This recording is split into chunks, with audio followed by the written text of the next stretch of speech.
Assalamualaikum warahmatullahi wabarakatuh. Apa khabar penonton setia TV Al Hijrah yang sedang menyaksikan kami pada pagi ini? Moga pagi anda sentiasa dalam keadaan yang tenang. Mungkin mereka ada dalam perjalanan kan Dewi? Perjalanan ke tempat kerja. Mungkin ada yang suri rumah sedang membuat sarapan, untuk keluarga ataupun mereka yang bujang. Kan mereka yang bujang pun mungkin buat sarapan untuk diri sendiri ataupun dalam pergi ke mana-mana kedai makan. Tapi yang paling penting kalau anda berada di luar, pastikan anda menjaga SOP yang telah ditetapkan oleh kerajaan. Kita nak jaga supaya perjuangan COVID ni diteruskan supaya 2021 zero case. Ya, betul tu. Kan kita kalau boleh kita tak nak langsung ada kan. Tak nak langsung ada kes untuk tahun 2021. Betul tu kan. Jadi harapnya kita sama-samalah jaga SOP yang telah ditetapkan dan juga bagi mereka yang sedang menonton di Facebook Live TV Al Hijrah, saya ucapkan Assalamualaikum dan kalau boleh saya bacakan sedikit antara komen-komen yang pagi ni dah masuk. Ada Siti Absyah Safi'i, Alhamdulillah. Orchid Desa ataupun Orchid Desa, Assalamualaikum sahabat syurgaku. Masya Allah. Bila dia cakap Assalamualaikum sahabat syurgaku tu bertepatan dengan kita punya misi. Apa dia diri? Ya, kita punya misi, kita nak bina rumah di syurga, kita nak bina syurga di rumah dan kita nak satu keluarga kita masuk syurga sama-sama Hanan. Sebab syurga ni bukan mudah ke Hanan kan? Betul. Tapi kita banyak ujian, banyak dugaan, banyak cabaran yang kita terpaksa tempuh untuk kita dapat syurga. Sebab tu Allah kata di dalam kesusahan ada kesenangan. Itu sebenarnya berkaitan dengan topik kita pada hari inilah. Betul tu. Tapi Dewi, sebelum kita ke topik kita pada pagi ini, kita nak kita nak menghormati. Kita nak buat penghormatan kepada tokoh ekonomi terkenal tanah air, iaitu Profesor Diraja Ungku Abdul Aziz Ungkul Abdul Hamid yang telah meninggal dunia di Hospital Prince Court pada pukul 4.30 semalam. Dan antara sumbangan beliau terhadap negara, kalau kita seperti yang kita tahu, tertubuhnya lembaga tabung haji hingga gah seperti hari ini adalah hasil idea seorang tokoh ekonomi itu.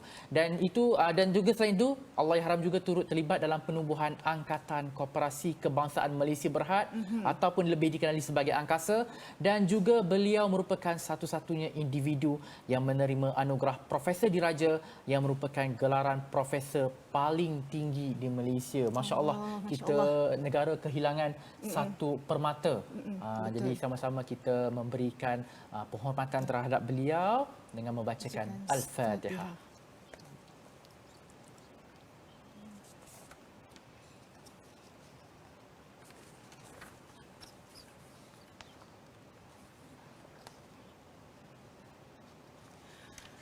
Semoga roh Allahyarham dicuci rahmat dan ditempatkan bersama dengan para solehin. Amin, amin ya rabbal alamin. Jadi alhamdulillah Dewi, kita akan sambung ke perbincangan kita. Macam Dewi sebut tadi, setiap kesusahan ada kesenangan. Tapi tadi waktu sebelum start live, saya tersebut setiap kesenangan ada kesusahan. Terbalik. Tapi sebenarnya yang kita nak fokus, setiap kesusahan ada kesenangan. Dan bersama dengan kita di pentas Assalamualaikum sekarang, kita ada Ustaz Muhammad Syahri Abdul Rahman yang merupakan jurulatih utama Tadabbur Center yang tak asing lagi dengan TV Al Hijrah kan. Siapa tak kenal kan dengan Ustaz? Betul. Assalamualaikum Ustaz. Waalaikumsalam Sihat? warahmatullahi wabarakatuh. Alhamdulillah. Alhamdulillah. Ustaz naikkan thumbs up kan. Maksudnya alhamdulillah. Jadi kalau Ustaz ceria, jadi penonton pun perlu ceria kan. Tapi sebelum kita bersama dengan Ustaz, saya nak kongsikan macam biasalah, satu hari satu ayat, dan hari ini kita ada 2 ayat. Jadi penonton boleh buka muka surat yang ke 596 surah Al-Insyirah. Jadi izinkan saya untuk membacakan terjemahannya. Jadi kita ada 2 ayat, ayat yang ke-5 dan juga ayat yang ke-6. Terjemahannya berbunyi, oleh itu maka tetapkanlah kepercayaanmu bahawa sesungguhnya tiap-tiap kesukaran disertai kemudahan. Sekali lagi ditegaskan, ayat yang ke-6 pula, bahawa sesungguhnya tiap-tiap kesukaran disertai kemudahan. Itu dia antara terjemahan surah Al-Insyirah ayat yang ke-5 dan juga ayat yang ke-6. Jadi berkaitan dengan tajuk kita pada pagi ni kan Ustaz. Setiap kesusahan ada kesenangannya kan Ustaz. Jadi mungkin penonton dia nak tahu, kita dah tahu terjemahan tapi dia nak tahu maksud tersirat. Jadi mungkin Ustaz boleh tadabbur sebab ayat ni kan Ustaz kalau kita tengok kan dia 2 kali dan ditegaskan. Jadi dia ada penegasan di situ kan. Kenapa diulang 2 kali? Dipersilakan Ustaz. Bismillahirrahmanirrahim. Assalamualaikum warahmatullahi wabarakatuh. Waalaikumsalam. Alhamdulillahirabbil alamin wassalatu wassalamu ala asyrafil mursalin wa ala alihi wasahbihi wa man tabi'ahu wa nasarahu wa jahada fillahi haqqa jihadih. Terima kasih pada Hanan dan Dewi juga seluruh penonton 114 TV Al-Hijrah pada pagi ini. Dan hari ini pada pagi ini kita bersama dengan surah Asy-Syarah atau juga boleh disebut Al-Insyirah. Al-Insyirah. Ia adalah surah yang ke-94, surah Makkiyah, surah yang diturunkan kepada Nabi sebelum hijrah. Mempunyai 8 ayat, 29 kalimah dan 103 huruf. Dan kita fokus pada pagi ini pada 2 ayat. Dan soalan daripada saudara Hanan tadi adalah fa inna ma'al usri yusra. Inna ma'al usri yusra, di mana ayat ini berulang 2 kali. Dan ia kelihatan seperti satu bentuk penegasan. Lalu mengapa perlu ditegaskan? Kerana ramai yang mudah alpa dan lupa bila ditimpa tekanan ataupun ujian dalam kehidupan. Surah Asy-Syarah ini turun kepada Nabi sallallahu alaihi wasallam memang sewaktu Nabi ditimpa musibah, di mana Nabi merasakan dia ada melakukan kesalahan, dia ada melakukan kesilapan. Lalu Al-Quran tidak diturunkan. Jibril kelihatan tidak muncul-muncul. Walaupun Nabi sangat mendambakan pertemuan dengan Jibril, pertemuan yang memberikan semangat pun. Apabila bertemu dengan makhluk daripada cahaya ketua kepada para malaikat, tetapi tidak turun-turun. Jadi Nabi merasakan dia ada melakukan kesalahan, ada melakukan kesilapan, maka turun surah Ad-Duha dan surah Asy-Syarah. Dua-dua surah ini dikatakan turun pada waktu yang sama ataupun pada waktu yang berhampiran. Maka turun saja surah ini Nabi rilis, Nabi diberikan keyakinan. Barangkali kita beranggapan ia pengulangan Hanan, Dewi, kerana 2 kali Allah sebut. Sebenarnya ia bukan pengulangan semata-mata pengulangan. Ia membawa makna yang baru. Fa inna ma'al usri yusra, maka sesungguhnya pada setiap kesenangan ada kesulitan. Bukan, pada setiap kesulitan ada kesenangan. Ayat 5 tu macam sama dengan ayat 6, tetapi para ulama menyatakan ayat 5 tu dia ada kaitan dengan previous surah. Lihat sejarahmu wahai Rasulullah. Setiap kesulitan ada kesenangan, bukan? Alam yajidka yatiman fa'awa wa wajadaka dhalan fahada wa wajadaka 'ailan fa'aghna. Tidakkah kamu dapati dirimu pernah yatim piatu, tiba-tiba ada yang memberikan perlindungan? Kamu pernah mengalami kekeliruan, lalu Allah memberikan petunjuk. Kamu pernah berada dalam keadaan tak ada harta, lalu ada yang memberikan kamu kecukupan. Itu bukti daripada masa lampau. Kau pernah ditimpa susah, tapi lihat apa yang berlaku. Adanya kesenangan. And then datang ayat 6, kelihatan macam sama, macam berulang, tetapi bukan merujuk kepada masa lampau, tetapi masa akan datang. Okey. Jadi nak katanya, sebagaimana berlaku di masa lampau, Allah bersama denganmu, maka atas asas apa kau perlu ragu di masa akan datang Tuhan tidak bersama kamu? Maka jawapannya tidak. Allah akan terus bersama kamu dalam apa jua ujian dan musibah yang menanti di masa-masa ke depan. Itulah pencerahan dia sedikit. Kan baru kita faham rupanya dia bukan pengulangan semata-mata, ada maksud tersirat. Ayat yang ke-5 untuk masa lampau Ustaz. Dan ayat yang ke-6 untuk masa hadapan. Masya Ya, Allah. Masya Dewi. Allah, Ustaz. Jadi Ustaz, kita tahu kan mungkin kita tahu kita dalam pandemik COVID-19 ni Ustaz, banyak ujian, banyak dugaan, banyak liku-liku yang terpaksa kita tempuh, ada yang kehilangan pekerjaan, mungkin juga ada yang terpaksa bercerai dan sebagainya kan, berdepan dengan masalah-masalah sebegini.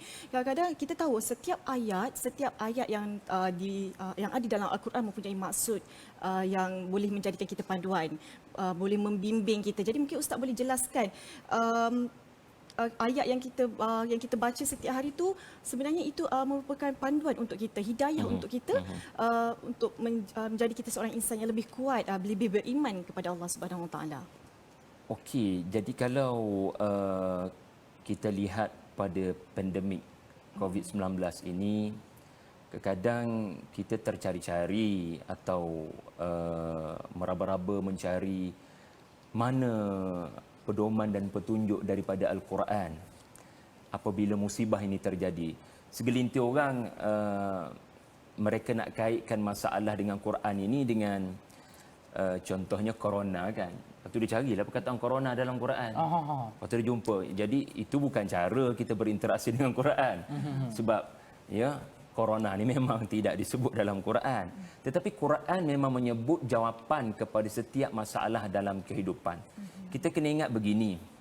Walaupun Al-Quran dah turun lama bebenar, 1400 tahun dahulu. Tetapi siapa yang menurunkan? Yang menurunkan adalah yang Maha mengetahui segala yang berlaku daripada dahulu sampai hari kiamat. Sebab itulah satu ayat yang memberikan kita kekuatan, Suratul Mulk, di mana Allah berfirman memperkenalkan siapa yang menurunkan Al-Quran. Supaya kita tidak anggap Al-Quran ini turun pada zaman Nabi, jadi ceritanya relevan hanya pada zaman Nabi sahaja. No. Al-Quran turun daripada siapa? Ala ya'lamu man khalaq wa huwal latiful khabir. Tidakkah yang Maha mengetahui tentang penciptaan, yang paling mengetahui tentang apa yang dicipta, yang paling tahu tentang satu produk adalah yang menciptakan produk berkenaan. Maksudnya apa? Al-Quran diturunkan daripada pencipta manusia. Dan manusia ni kalau dah nama manusia, dia bukan Quraisy sahaja. Dia bukan Yahudi di Madinah sahaja. Dia bukan sahabat sahaja. Saya manusia, Hanan manusia, Dewi manusia. Jadi yang turunkan Quran adalah yang cipta kita. Sebagaimana dialah yang menciptakan orang dulu-dulu. Maka sasaran Quran adalah kepada manusia. Dan Allah sangat tahu perihal yang berlaku dalam hati manusia dan sangat mengetahui apa masalah boleh berlaku kepada manusia dari dulu sampai bila-bila. Maka bila berlaku pandemik ini, kita seharusnya bertanya, dekat ayat mana agaknya Allah berbicara mengenai musibah, virus ataupun penyakit yang tular. Memanglah dalam Quran kita tak jumpa secara direct. Tetapi Al-Quran diturunkan daripada Allah yang Maha mengetahui. Memang manusia boleh ditimpa pelbagai pandemik, boleh ditimpa pelbagai penyakit. Maka antara yang memberikan kita kekuatan adalah surah-surah yang berbicara tentang musibah kehilangan. Macam contoh yang Dewi sebutkan tadi, kehilangan pekerjaan, kehilangan kasih sayang dalam rumah tangga, lalu berlakunya apa yang tidak diingini, perceraian. Kalau kita lihat pada surah Ad-Duha, surah sebelum Asy-Syarah tu, Allah Subhanahu Wa Taala sudah menunjukkan bagaimana Al-Quran bercakap pada seluruh manusia, bukan hanya pada Nabi sallallahu alaihi wasallam. Iaitulah, wahai Nabi, akan datang satu detik engkau kehilangan orang tersayang. Maka Allah Taala sebut, alam yajidka yatiman fa'awa. Dulu kau pernah yatim piatu, kau pernah kehilangan ibu bapa, kau pernah kehilangan orang tersayang.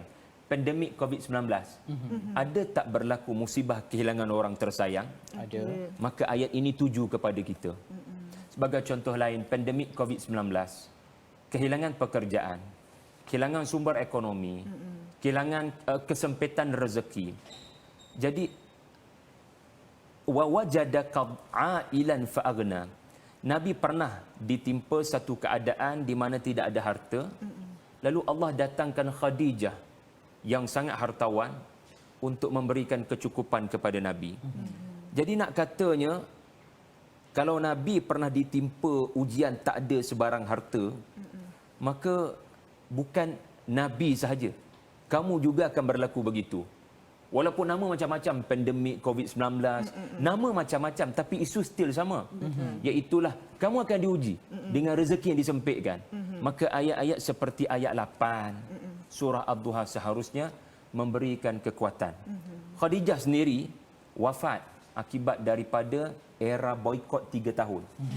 Sampai zaman tu sahabat makan daun kering, tak ada makanan. Jadi kalaulah kita tak ada makanan sekarang, ingat orang dulu-dulu lebih teruk daripada itu. Tetapi ayat Quran seperti itulah yang memberikan mereka kekuatan. Masya Allah. Itu dia kan. Dan kita juga, Dewi, kita nak petik soalan daripada Facebook. Ya, kita ada soalan daripada sahabat kita di Facebook, iaitu daripada Rosdin Samah. Okay, dia kata, Ustaz, biasanya orang mudah lupa kepada Allah Subhanahu Wa Taala bila dalam kesusahan, dalam keadaan kesusahan. Namun akan ingat kepada Allah bila mana ditimpa kesusahan. Adakah ia maaf Ustaz, saya baca lagi sekali. Okey, Ustaz, biasanya orang mudah lupa kepada Allah bila dalam kesenangan. Bila senang kita lupalah dekat Allah. Namun bila bila akan ingat kepada ditimpa kesusahan, dia baru nak ingat Allah. Jadi adakah ianya akan berkait dengan hati manusia yang mudah berdolak-dalih? Betul. Seseorang apabila diberikan Allah kesenangan, dia sangat mudah lupa itu adalah ujian. Bahkan ujian yang lebih berat adalah ujian kesenangan. Tetapi kita tidak menyedari ia sebagai satu bentuk ujian. Maka dalam hal ini kita perlu menitik beratkan, apakah kisah-kisah daripada Al-Quran yang boleh mengingatkan kita kesenangan ini adalah ujian yang berat.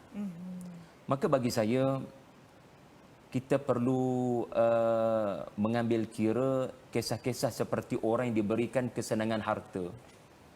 Seperti kisah Qarun. Dia tidak menganggap itu ujian yang berat daripada Allah. Sebagai contoh, orang yang diberikan ujian ilmu yang sangat tinggi, lalu dia berbangga dengan ilmunya, dia lupa Allah sedang mengujinya. Iaitulah cerita orang-orang Yahudi Ahlul Kitab dalam Al-Quran. Jadi peranan cerita ini penting supaya kita selalu beringat, apabila Allah beri saya ilmu tinggi, Allah beri saya harta yang banyak, Allah beri saya gelaran yang banyak, Allah beri saya kecantikan, ketampanan, maka waktu-waktu begitu kita kena anggap ia adalah ujian daripada Allah. Itulah sedikit respon pada Facebook kita tadi. Itu dia kan. Jadi Ustaz, bila Ustaz cakap mengenai ujian yang berat kan, jadi saya nak petik surah Al-Insyirah ayat yang kedua ni, dia ada menyatakan terjemahannya, dan kami telah meringankan daripadamu bebanmu. Jadi kalau apa yang saya faham dekat sini, beban tu mungkinlah ujian-ujian berat yang Ustaz cakap tadi lah. Dan ada juga yang menyatakan beban dekat sini yang bermaksud dosa-dosa diri sendiri. Jadi Ustaz, yang maksud beban tu yang mana yang lebih tepatnya? Adakah ujian yang berat yang membebankan manusia ataupun dosa itu yang membebankan manusia? Dua-dua betul. Oh, dua-dua betul. Wow, alhamdulillah. Wizr wa wada'na 'anka wizrak. Kalau kita lihat kepada sasaran ayat ini, sallallahu alaihi wasallam, wa wada'na 'anka wizrak. Kami angkat daripadamu bebanmu. Kalau ia kita nisbahkan pada Nabi, kita tak boleh kata dosa. Seolah-olah kami angkat daripadamu wahai Rasulullah sallallahu alaihi wasallam beban, yakni dosa. No.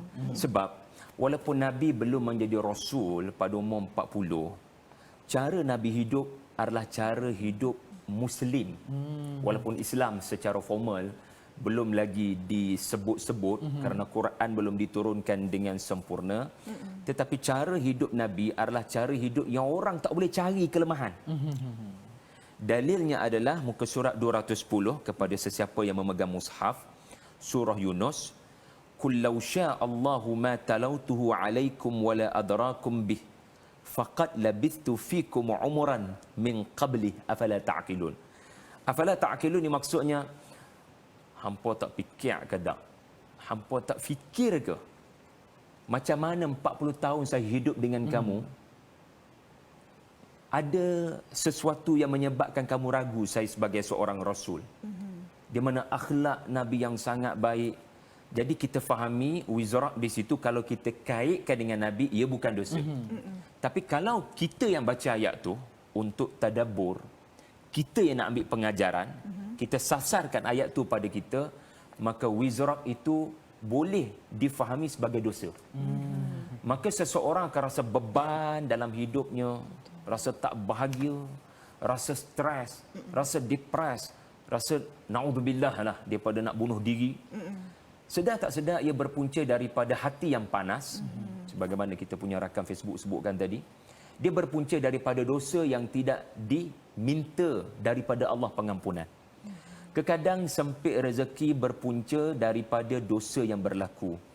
Allah datangkan kesempitan rezeki agar kau kembali kepada Tuhanmu. Ya, sebab itulah orang bila ditimpa musibah, dia kena ingat, inna lillahi wa inna ilaihi raji'un. Aku daripada satu alam yang aku tak ada apa-apa, termasuk harta. Dan sekarang aku kaya. Tiba-tiba tak ada balik harta. Sebenarnya itu bukan situasi baru. Kau hanya mengingati daripada mana engkau dulu, yang tidak ada apa-apa. Tuhan beri pada engkau. Tuhan berhak tarik daripada engkau. Agar kau kembali mengingati Tuhan dan melakukan taubat. Melakukan istighfar. Jadi itu cara fikir seorang mukmin apabila berlaku kepadanya musibah. Kerana Allah Ta'ala berfirman dalam surah Asy-Syura, وَمَا أَصَابَكُم مِّن مُّصِيبَةٍ فَبِمَا كَسَبَتْ أَيْدِيكُمْ وَيَعْفُو عَن كَثِيرٍ. Allah berikan kepada kamu musibah, antara tujuannya adalah akibat daripada apa yang tangan kamu telah lakukan, Allah nak ampunkan. Dan Allah sangat mudah mengampuni kebanyakan dosa-dosa kamu. Jadi musibah ini terjadi adalah untuk tujuan ringankan beban. Wizrak itu beban akhirat. Apa beban akhirat?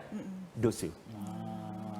Jadi Ustaz, bila Ustaz cakap tadi Allah turunkan musibah untuk meringankan beban dosa kita. Tapi kalau kita sendiri sedar kan, oh Allahu Akbar, aku ni banyak dosa.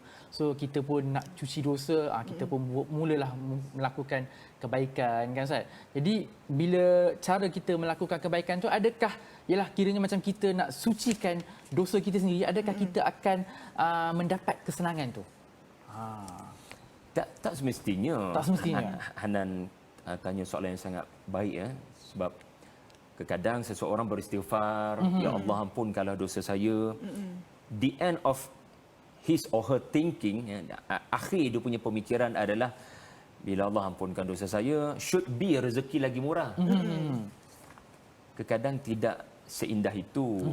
Kadang Allah Ta'ala akan terus menguji dan menguji dan menguji kita walaupun kita sudah membanyakkan istighfar. Sebab apa? Antara konsep yang kita kena pegang betul-betul adalah Nabi SAW menyebut tidak semestinya, ya saya bagi tahu makna dulu, tidak semestinya musibah yang menimpa adalah hanya untuk diampunkan dosa. Kadang-kadang orang tu tak ada dosa apa. Tapi bertimpa-timpa ujian datang kepadanya. Tetapi ia kerana tanda Allah mencintainya.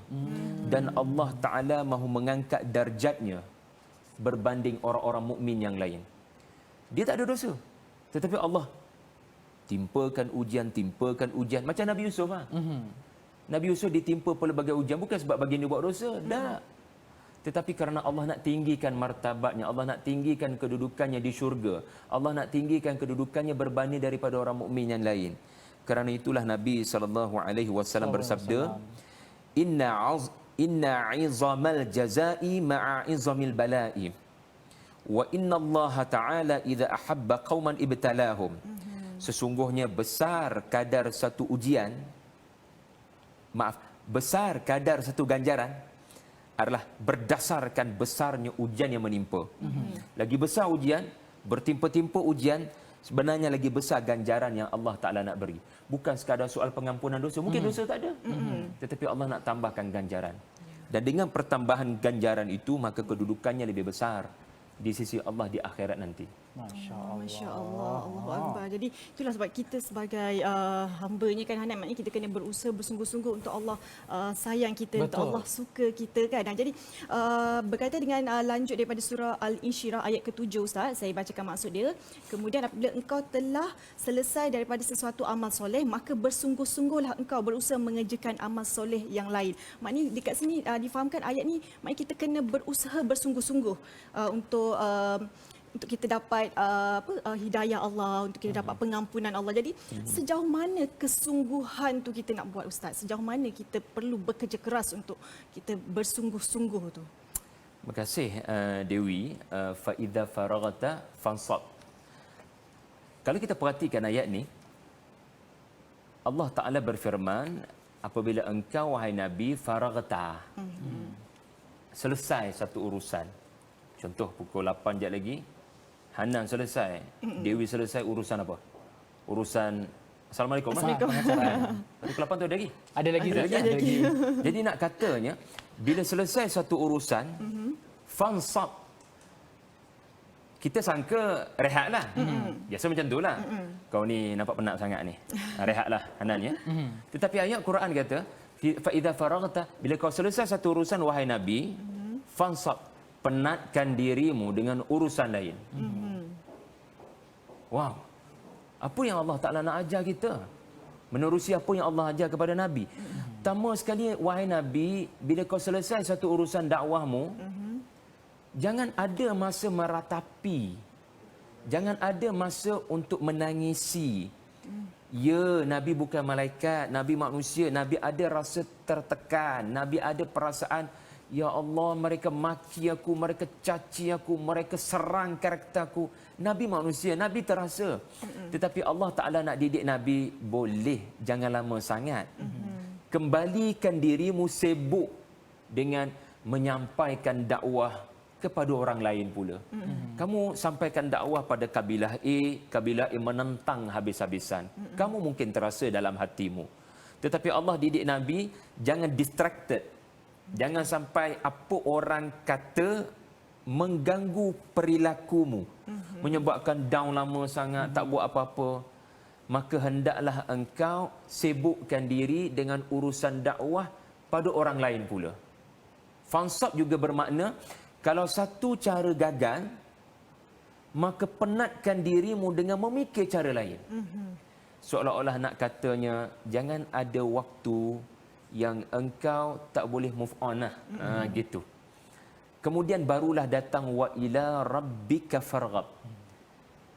Iaitulah pada setiap jerih, payah, sulit, kerja kuat, passionate, serius, sentiasa bergantung kepada Tuhan agar mendatangkan keajaban, mendatangkan bantuan. Minta agar tali kita dengan Allah tak putus. Sebab apa? Anda boleh melakukan pelbagai strategi. Fa idza faraghta fansab. Bila selesai satu urusan, buat urusan lain pula. Sebab kita semua, ya, kalau musim-musim Covid ini dia tak boleh satu kerjaya kan. Ya, betul. Kan Hanan, Dewi pun ada kerjaya lain pada masa yang sama, dipanggil part time, dipanggil. Sebab itu bila kita ditimpa musibah, kita kena kreatifkan cara kita mendapat rezeki. Cuma Allah ingatkan, kreativiti bukan penyebab kamu dapat rezeki, dia asbab. Wa ila rabbika farghab, kepada Tuhanmu jangan lupa untuk berdoa. Jadi di sini fahamlah kita, Islam tidak mahu kita banyak berdoa tapi tak buat apa-apa. Dan Islam juga tak nak kita buat macam-macam tapi tak berdoa. Kita kena dua-dua tu. Ini yang mahal surah Asy-Syarah ni. Sebab dia menjelaskan Muslim dalam waktu musibah mesti jadi orang yang paling kreatif memikirkan jalan keluar. Dan yang kedua, barulah sentiasa membanyakkan doa dan tawakal pada Allah. Ini yang cantik surah Asy-Syarah ni. Itu dia penerangan daripada Ustaz kan. Jadi Ustaz, tadi Ustaz ada sebut berkaitan dengan Nabi Yusuf yang sudah jatuh ditimpa tangga sebab tandanya Allah nak naikkan martabatnya kan. Jadi Ustaz, kalau Nabi mungkin ialah dia mengambil secara positif. Kita yang manusia ni pun kalau yang bersikap positif tu alhamdulillah lah. Tapi bagi mereka yang mungkin ada sikap negatif, pemikiran negatif, ialah dah ditimpa kesusahan, ada pula kematian kan. Seolah-olah Allah ni tak sayang dia kan. Jadi dia ada pemikiran, oh daripada aku melakukan kebaikan tapi tak dapat apa-apa, baik aku tak payah buat apa-apa. Ataupun jenis kita pun tahu pandemik COVID-19 ni banyak yang mengambil keputusan untuk membunuh diri, Ustaz. Masya Allah kan. Itu yang kita nak cuba elakkan, pemikiran negatif tu. Walaupun ditimpa bertangga-tangga, tapi kalau boleh kita nak sentiasa positif. Jadi orang yang macam ni macam mana, Ustaz? Kita kadang tak nampak makhluk gaib yang bernama syaitan ni. Bisikan-bisikan itu boleh datang dan kalau tidak diurus daripada awal, kita penjarakan fizikal sesama kita. Mana penjarakan fizikal dengan setan? Betul. Jadi kena ada juga penjarakan fizikal tu. Sebab waktu-waktu pandemik inilah bisikan terlalu banyak. Saya nak sebut 2 ayat sebagai peringatan kepada saya dan kita semua. Waktu musibah ni, makhluk ni paling kerap datang pada kita. Dan dia akan bisik, dia akan say something yang boleh membawa mengheret kepada bunuh diri tadi tu. Masya Allah. Kalau tidak daripada awal tak ada penjarakan, dia akan mula mempengaruhi. Virus tu mula masuk. Jadi kalau ada mushaf Quran, ya, halaman 45, halaman 45 surah Al-Baqarah, Ustaz Fazrul dah hurai ni. Ayat 268. Bismillahirrahmanirrahim. Asyaitanu ya'idukumul faqr. Antara tujuan setan datang dekat dengan kita, ya, walaupun kita pakai mask, dia datang juga. Dia datang juga. Tuhan akan bagi kamu kefakiran, okey? Habislah kamu.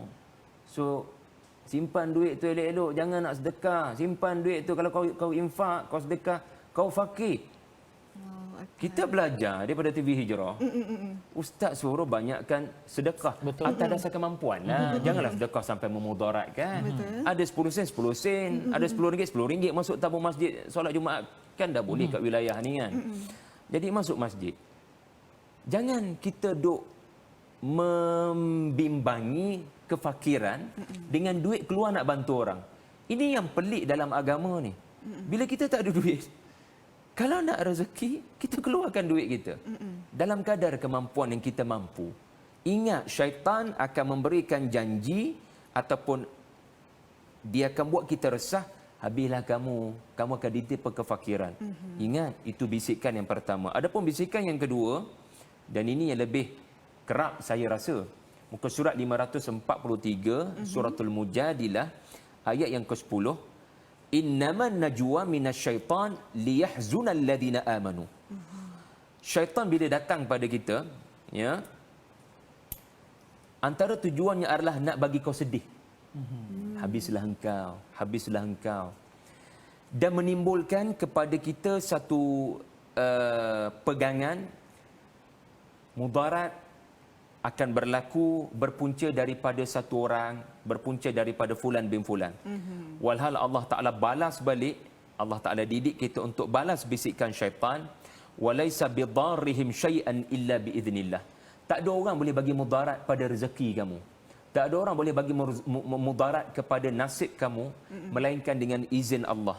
Wa 'alallahi falyatawakkalul mu'minin. Falyatawakkalul mu'minun. Sepatutnya orang-orang beriman tidak beranggapan sedemikian dan meyakini baik buruk, sempit murah rezeki ini adalah berpunca daripada Allah. Dan bila datang daripada Allah, mukmin akan kata semuanya kebaikan. Dia tak akan kata semuanya keburukan. Semuanya ada kebaikan. Cuma nampak ke tak nampak dalam masa terdekat, itu yang diatur oleh Tuhan kepada kita. Jadi kena sentiasa bersangka baik atas apa yang menimpa, khususnya di musim musibah ni. Itu dia, kita kena jaga penjarakan diri kita, penjarakan sosial bersama dengan syaitan-syaitan ni. Bukan dengan manusia, bukan dengan manusia je, saja. dengan syaitan pun kita kena penjarakan apa sosial kita kan. Jadi buatlah apa-apa amalan yang untuk melindungi diri kita daripada terdengar apa-apa bisikan. Jadi Ustaz, kadang-kadang kita ni kan Ustaz, kita ni ibarat orang kata sudah jatuh di tipe tangga. Kadang macam-macam kesusahan yang kita lalui, satu demi satu kan. Jadi macam tak ada penghujungnya Ustaz. Ada je masalah, ada je perkara yang menimpa kita, musibah menimpa kita kan. Maknanya jadi kadang-kadang tu kita macam merasa macam adakah itu ujian ataupun sebenarnya murka Allah kepada kita. Tapi kita tak nak Ustaz jawab sekarang. Kita nak berehat dulu seketika. InsyaAllah kita kembali lagi selepas ini dalam Assalamualaikum. Betul.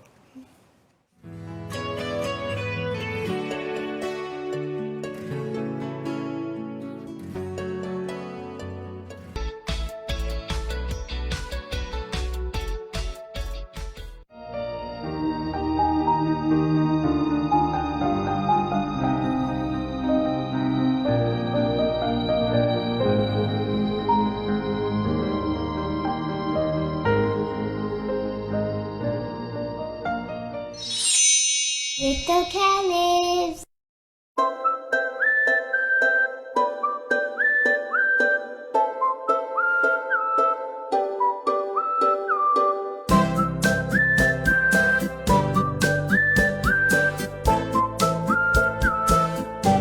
Pilihan terbaik, kesukaan rakyat Malaysia. Barang siapa yang menunaikan hajat saudaranya, Allah akan melaksanakan hajatnya. Bersamalah kita berinfak kepada pembinaan kompleks Masjid Bandar Tasik Kesuma, sekaligus menunaikan hajat penduduk yang mendambakan sebuah masjid selama 20 tahun. Jadual saya sebenarnya agak padat, sehingga kadang-kadang nak makan pun tak sempat. Jadi saya perlukan sesuatu untuk memberikan tenaga dan kecerdasan. Susu ni, Allahumma salli ala sayyidina Muhammad, sesuai untuk seisi keluarga. Cubalah. Susu Faiz, kecerdasan. Kupasan isu-isu ummah. Deklarasi Perdana Menteri Garis krisis. Berbeza dimensi.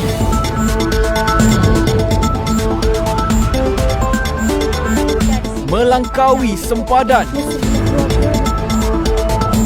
Berpaksi kebenaran. Semuanya dipadatkan dalam Global Hijrah setiap Ahad secara langsung 8.45 malam. buat julung kalinya 2 saluran TV unggul. Go Shop dan Al Hijrah menjanjikan pengalaman dan keseronokan membeli belah terbaru untuk anda setiap hari. Seronoknya! Go Shop kini di saluran Al Hijrah menyajikan hiburan tanpa henti dengan pelbagai demonstrasi produk yang menarik. Jangan lupa temu janji kita setiap Isnin hingga Jumaat jam 10 hingga 11 pagi. Jumpa di sana.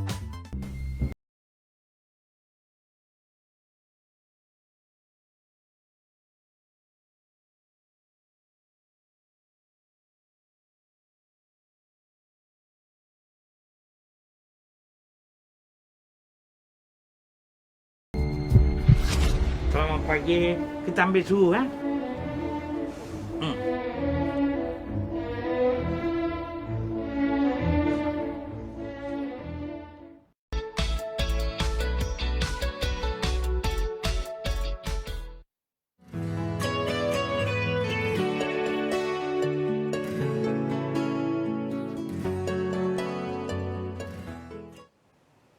Alhamdulillah, kembali ke Assalamualaikum dalam segmen My Care COVID-19, kami penduli anda. Jadi harapnya commercial break tadi sempatlah ke dapur, bancuh kopi, bancuh teh, bancuh apa yang patut untuk legakan tekak kan, sebab kita nak sambung balik perbincangan kita. Macam tadi Ustaz ada soalan daripada Dewi. Tapi mungkin saya nak selitkan sekali, mungkin Ustaz boleh jawab sekali soalan daripada Facebook TV Al-Hijrah. Kita ada Hajah Ramnah Haji Rahmat. Soalannya, Assalamualaikum Ustaz. Setiap kesusahan ada kesenangan. Adakah setiap usaha itu akan diberi ganjaran setimpal dengan apa yang kita usahakan? Kadang-kadang kita bekerja bagai nak rak, tapi hasilnya mengecewakan, tak seperti mana yang kita impikan. Pandangan Ustaz. Okey, dipersilakan Ustaz. Kadang-kadang kita faham rezeki ini dalam bentuk yang terbatas. Kalau saya bekerja dengan bersungguh-sungguh, sepatutnya Allah Ta'ala memberikan saya rezeki RM yang lebih baik. Kita kena ingat, kadang apa yang kita nak bukan sepatutnya sekadar difahami rezeki dalam bentuk material. Barangkali kita dah tawakal, kita dah berikhtiar dan kita tak dapat apa yang kita nak. Lalu kadang kita putus asa daripada rahmat Allah. Kita kadang kecewa dengan takdir Allah Ta'ala. Walhal, kita perlu nampak adanya rezeki daripada Allah bukan hanya dalam bentuk RM, dalam bentuk fizikal.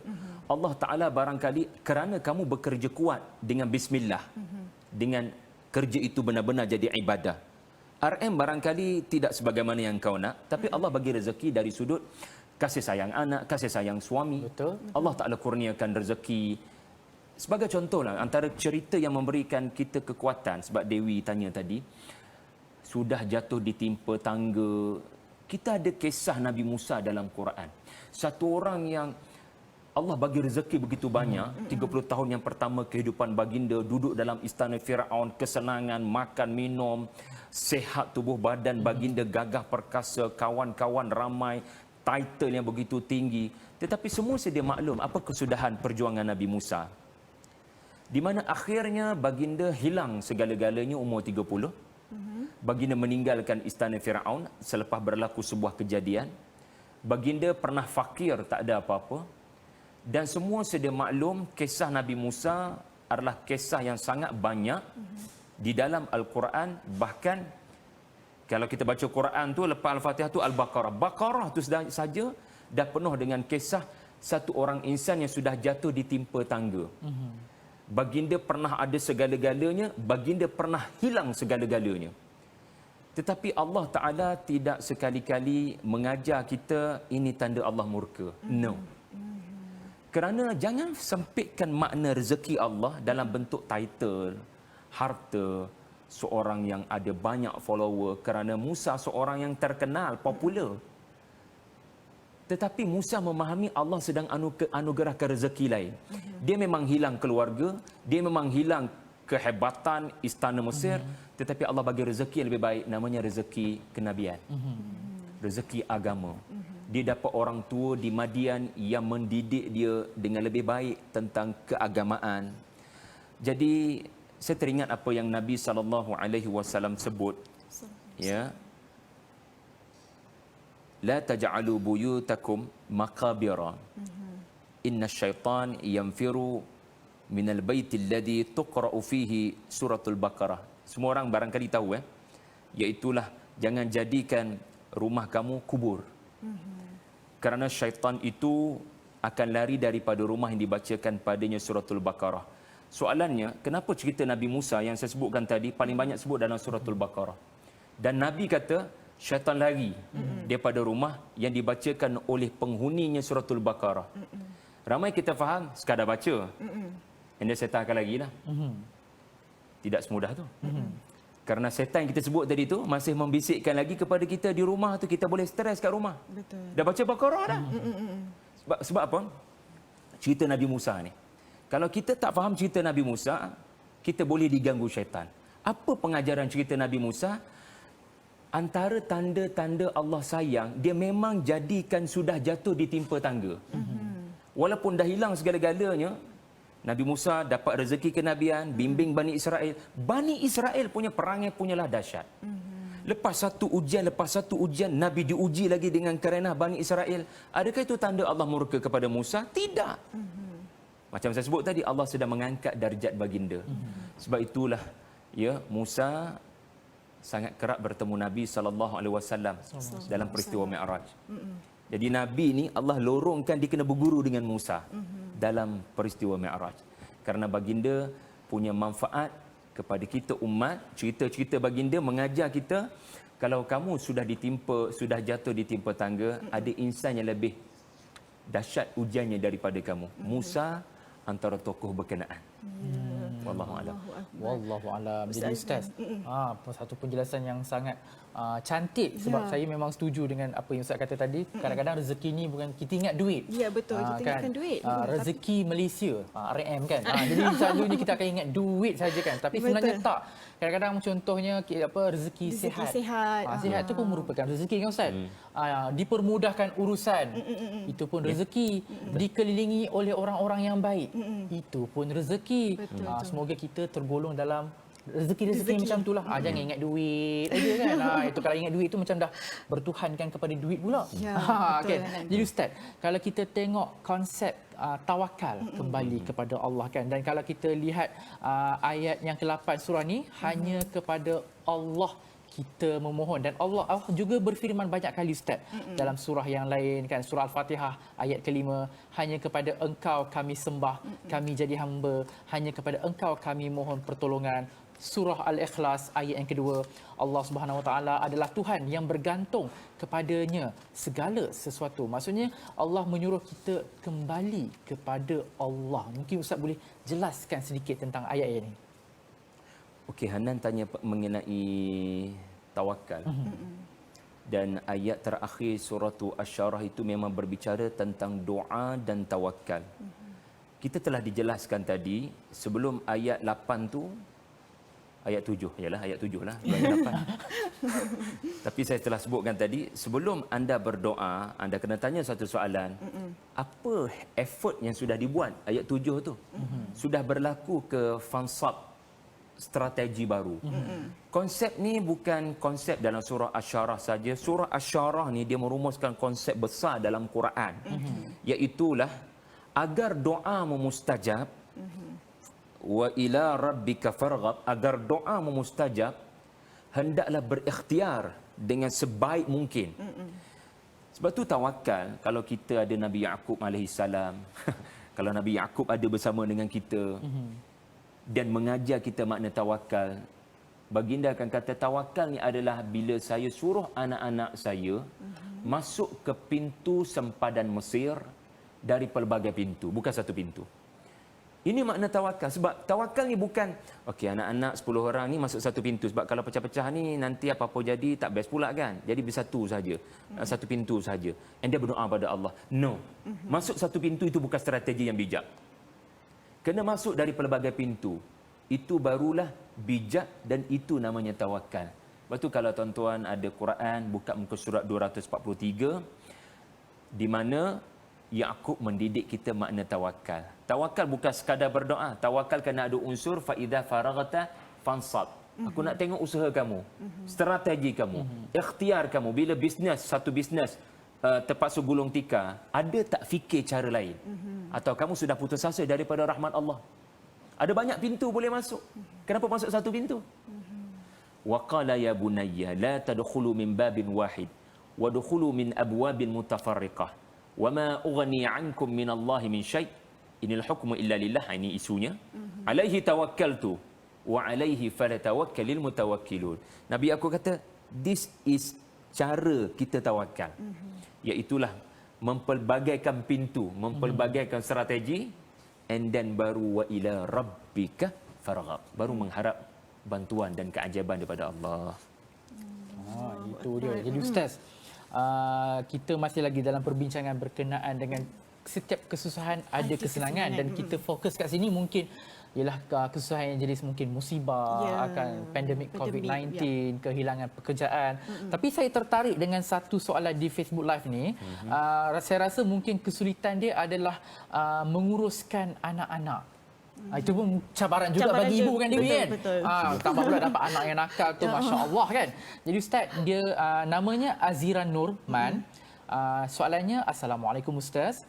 Bagaimana nak handle anak-anak yang belum direzekikan kesolehan ke atas mereka, khusus untuk anak remaja? Itu soalannya Ustaz. Belum direzekikan kesolehan. Ayat tu pun ayat yang positif. Saya tabik lah. Betul-betul. Selalunya dia akan tulis mungkin anak-anak nakal kan. Yang belum direzekikan kesolehan. Saya dikurniakan anakku Sazali. Tapi beliau sendiri sudah ada satu mindset yang sangat positif bagi saya. Dan saya harap semua orang berfikiran sebagaimana yang puan kita tadi. Anak yang belum direzekikan kesolehan. Maka ibu itu sedang memahami soleh tak soleh ni bukan benda yang boleh anak tu dapat begitu sahaja. Dia memerlukan kepada usaha. Rezeki ni memerlukan usaha. Kalau kita usaha, anak tu dapat. Kita tak usaha, anak tu tak dapat. Maka kalau soalannya macam mana nak berdepan dengan anak yang belum lagi direzekikan dengan soleh, sekali lagi saya sangat percaya Al-Quran tidak mengenepikan isu-isu sebegini. Baki lagi kena bersungguh mencari sahaja. Dan kita akan jumpa di dalam Al-Quran adanya kisah-kisah tentang pengurusan anak-anak yang belum direzekikan kesolehan. Anak-anak Nabi Yaqub yang saya sebutkan tadi. Satu perkara sajalah yang mampu saya sebutkan. Kita kena ada kuasa kepercayaan. Kita kena ada keimanan. Hari ini belum direzekikan kesolehan, tetapi satu hari nanti saya percaya anak ini akan dianugerahkan kesolehan. Dan saya akan berusaha ke arah itu dengan apa pun cara. Pendek kata, jangan biarkan cahaya keyakinan itu padam. Sebab apa? Walau nakal macam mana sekalipun anak-anak Nabi Yaqub. Yaqub alaihi salam tak pernah terpadam keyakinannya. Anaknya ini akan jadi somebody di masa akan datang. Ya, memang betul surah Yusuf tu ada cerita mimpi. Dalam mimpi tu Nabi Yusuf nampak 11 tu jadi bintang cerah. So pendek kata Nabi Yaqub faham, apa pun masalah anak-anak aku ni akan bawa pada aku, at the end of the day dia akan jadi bintang yang cerah. Tetapi itu tidak bermakna Nabi Yaqub goyang kaki. Oh, insya-Allah. Memang diorang jahat hari ini. Tapi insya-Allah takdir dah. Diorang akan jadi baik. Kau tengok jalan nanti. Dah. Yaqub didik anaknya, maknanya ada effort daripada ayah.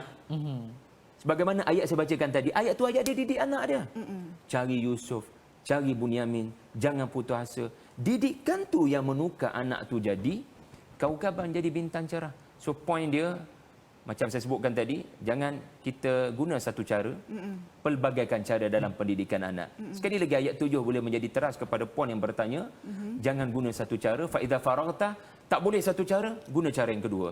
Dan terus terang saya kata, buku-buku kajian daripada barat barangkali boleh membantu. Ya. Dan di situ kita kena rasa tidak allergic lah, walaupun daripada barat kan. Tak semuanya buruk. Betul. Ya, betul. Jadi ada pakar, ada kajian, ambil manfaat untuk berdepan dengan anak. Kadang-kadang bukan masalah agama. Masalah kita tak pandai psikologi. Jadi kita kena ambil lah manfaat daripada kajian-kajian orang tentang pendidikan anak-anak. Ya, Itu dia. Semoga maknanya. penjelasan Ustaz tadi menjawab persoalan Puan apa tu nama dia? Azira Nur. Azira Nur Man. Dan seperti yang Ustaz kata tadi biasanya ilmu sebenarnya penting Hanan. Semaknanya ibu bapa kena sentiasa lah. Mungkin cara satu tak boleh, mungkin cara dua ke, cara ketiga, bagi kita kena rajin sentiasa mencari ilmu untuk mendidik anak-anak. Dan bila cakap mengenai anak-anak kan memang benda yang paling merisaukan sekarang ni Ustaz, media sosial, benda-benda yang dekat ada akhbar, kita risau sebab kita kadang-kadang kita tak boleh nak guide diorang. Kita tak tahu apa benda yang mereka tengok, apa benda yang mereka lihat kan. Jadi macam mana Ustaz, kita akan rasa resah, gelisah. Jadi macam mana cara kita untuk seolah kita macam merelakan diri pula untuk kita berada dalam kawalan syaitan ni Ustaz, sehingga macam dapat membinasakan diri sendiri dan juga keluarga kita. Media sosial, orang mencorak apa yang kita nak. Sedangkan seharusnya seseorang itu freedom. Dia bebas untuk menentukan apa yang dia nak selaras dengan agama. Tetapi kehadiran media sosial kadang dari sudut negatif. Dari sudut negatif. Ada positif. Dari sudut negatif adalah kita dah tak berhak nak menentukan apa yang kita nak sebab orang lain sudah menentukan apa yang patut anda jadi. Komentar-komentar. Kalau boleh touch up sikit, contoh. Kalau boleh baca buku ni. Kalau boleh belajar dengan orang ni. Kalau boleh. Yang baik alhamdulillah. Yang tak baik pun ada, di mana saranan-saranan yang diberikan adalah mengajak kita kepada melakukan dosa. Maka dalam hal ini apabila kita berinteraksi dengan media sosial, dengan komentar-komentar, dan barangkali butang-butang angry, orang tekan kepada status-status kita, dislike, orang tekan di YouTube kita. Pertama sekali, jangan jadi hamba kepada media sosial. Jangan melihat media sosial itu mengatur apa yang kau nak. Agama yang patut mengatur apa yang kau nak.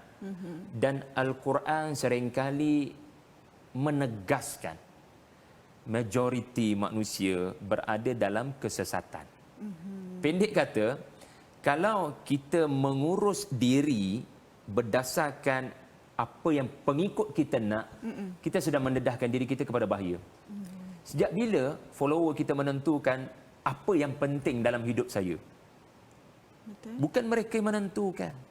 Walaupun jumlah mereka yang memuja kita, memuji kita, kagum dengan kita 30,000, 50,000, 300,000, 1 juta. Sejak bila pengikut menentukan apa yang penting? Apa yang penting dalam hidupmu adalah apa yang agama kata. Maka kadang bersiap sedia untuk berkonflik lah antara kepentingan agama dengan kepentingan pengikut-pengikut di media sosial. Ya, dan insya-Allah surah Syarah adalah surah penenang kepada Nabi untuk stay dengan apa agama kata, walaupun dulu mereka memujamu wahai Muhammad sallallahu alaihi wasallam. Ya Rasulullah, cukuplah, jangan cari konflik dengan orang-orang Mekah. Kami dulu mengangkatmu, memujimu, kami beri gelaranmu Al-Amin. Sudahlah tu, jangan berkonflik. No, surah Syarah mengajar Nabi, berita gembira akan datang bila kau stay dengan prinsip engkau. Allah akan berikan kau kemenangan. Wa rafa'na laka dzikrak. Itulah lebih kurang. Itu dia kan. Jadi Ustaz, saya ada terbaca satu soalan daripada saudara Muhammad Syukri. Bagi saya ini soalan yang perlu saya ajukan kepada Ustaz lah. Assalamualaikum Ustaz. Setiap susah ada kesenangan, memang sering dikaitkan dalam kehidupan. Cuma apa yang kadang-kadang buat saya sering kecewa adalah saya sering dibuli di tempat kerja sehingga saya merasakan yang saya memang sial atau malang. Saya cuba bersangka baik, benda ini sering berlaku pada saya. Bagaimana saya perlu bertegas supaya tidak dibuli atau apa yang perlu saya ubah diri saya? Adakah doa yang sesuai untuk saya amalkan supaya saya dapat diterima seperti orang lain? Masya Allah. Sebab kita perlu bantu Ustaz orang-orang macam ni sebab dia dah mula ada pemikiran bahawa diri dia membawa sial, bahawa diri dia memang tersangat malang. Ini memang orang yang perlu kita bantu Ustaz. Silakan Ustaz. Pertama, anda dikurniakan Allah banyak potensi dan anugerah. Usah menilai kehebatan, bakat dan potensi Allah beri pada anda dengan penilaian orang di tempat anda bekerja.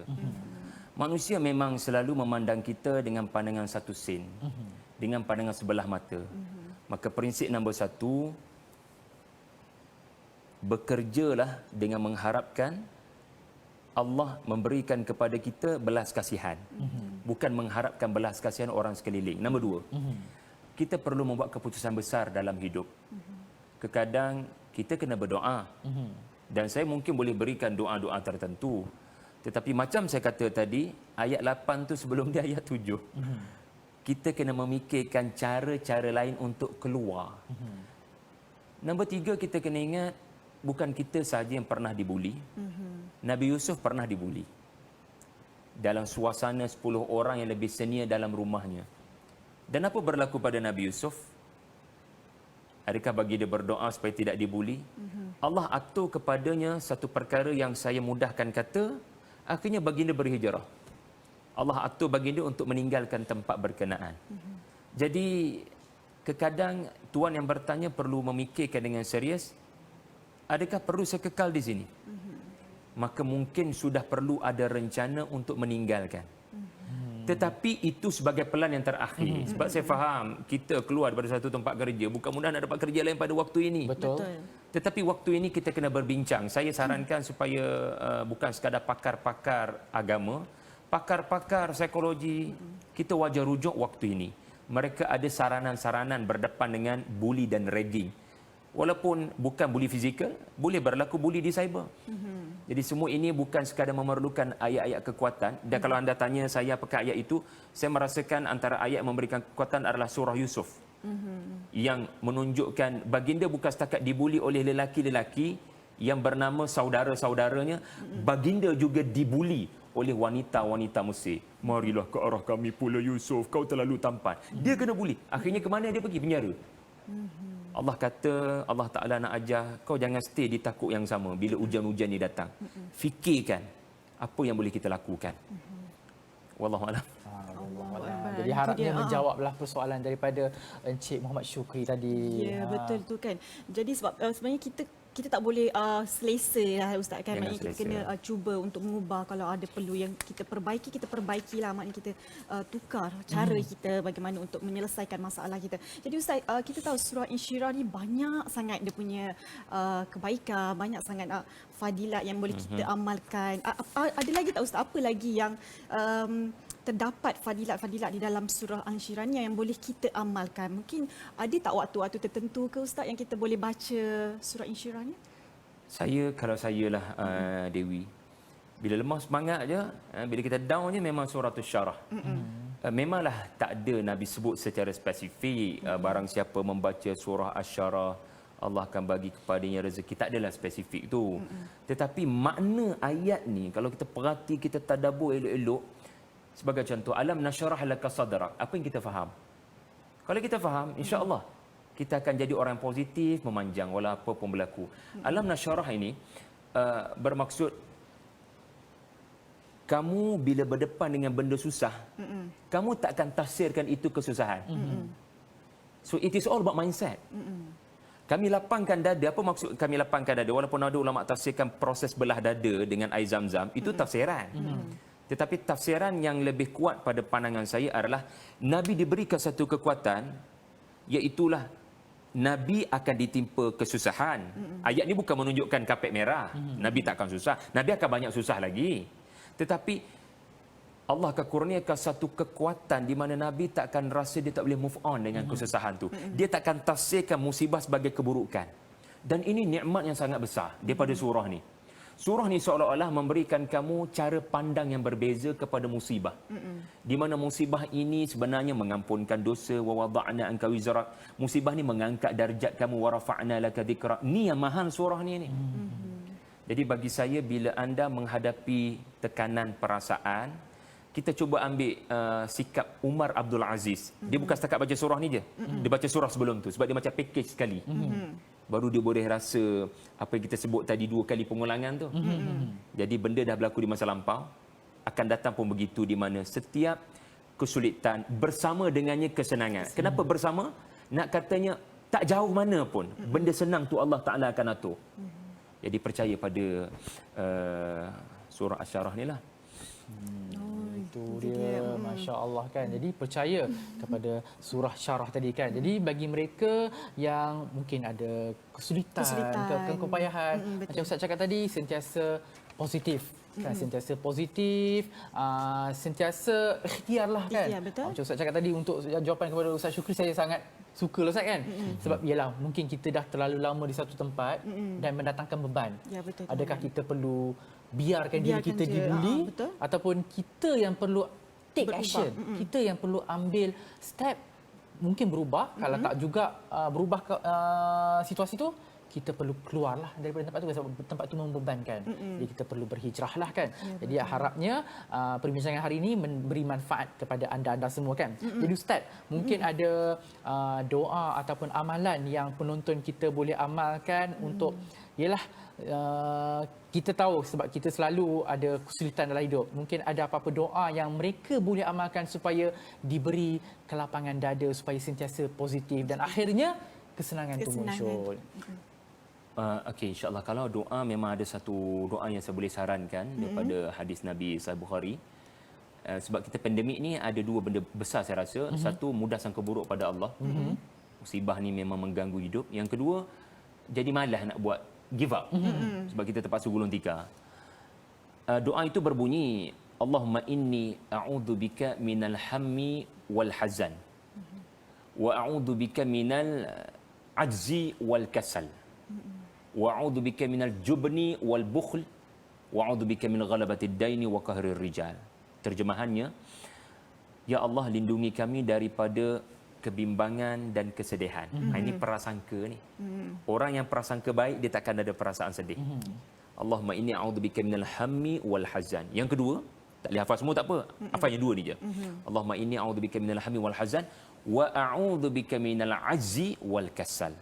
Dan jauhilah aku daripada sikap lemah. Orang nampak kita lemah, orang nampak kita ni macam lurus, bendul, tak boleh nak fikirkan cara lain, dan malas. Ya, Islam memerangi sikap malas. Islam menggalakkan tawakal dengan cara yang kita sudah belajar tadi. Jadi cukup dah. Ya. Dan jangan lupa, kalau boleh lanjutkan lagi doa tu, wal bukhl. Di musim musibah ni, bila kita tak banyak duit, kita jangan bakhil. Kita kena sedekah setakat kita mampu, kerana itu antara sumber-sumber Allah ilhamkan idea-idea baru, Allah ilhamkan rezeki. Dan ya Allah, lindungi kami daripada hutang. Kerana pandemik juga menyebabkan kita boleh berhutang, maka itulah nak katanya komprehensifnya doa tadi. Dia dalam maksurat sebenarnya kalau perasan. So pagi dan petang jangan tinggal maksurat, ada doa ni insya-Allah. Itu dia antara doa yang kita boleh amalkan. Jadi jangan lupa, kalau nak tahu lebih lanjut berkenaan, mungkin Ustaz ada penulisan buku kan. Macam depan suki buku depan kita ni ada Kompas 114. Dia ada 7 keunikan dalam buku ni kan. Jadi kalau nak tahu boleh berhubung dengan Ustaz Syahri sendiri kan. Boleh mendapat banyak manfaat lah. Ada boleh pergi ke IG Ustaz sendiri kan? Boleh. IG Ustaz apa Ustaz? Syahri Abdul Rahman. Syahri Abdul Rahman. Type saja Syahri Abdul Rahman, insya-Allah keluar, boleh follow. Ada banyak manfaat. Inilah peluangnya untuk kita merebut ilmu.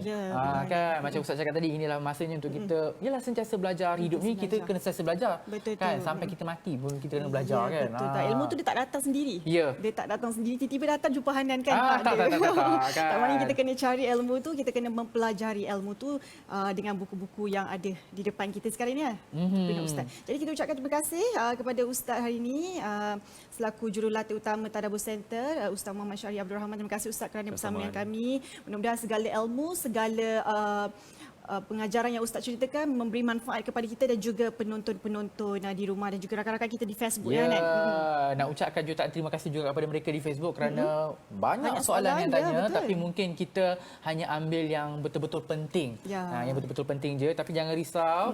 Mungkin kalau ada masa nanti mungkin Ustaz boleh jawab di Facebook kan. Jadi jangan risau, insya-Allah. Jadi kita nak berhenti rehat seketika, kembali lagi dalam Assalamualaikum selepas ini.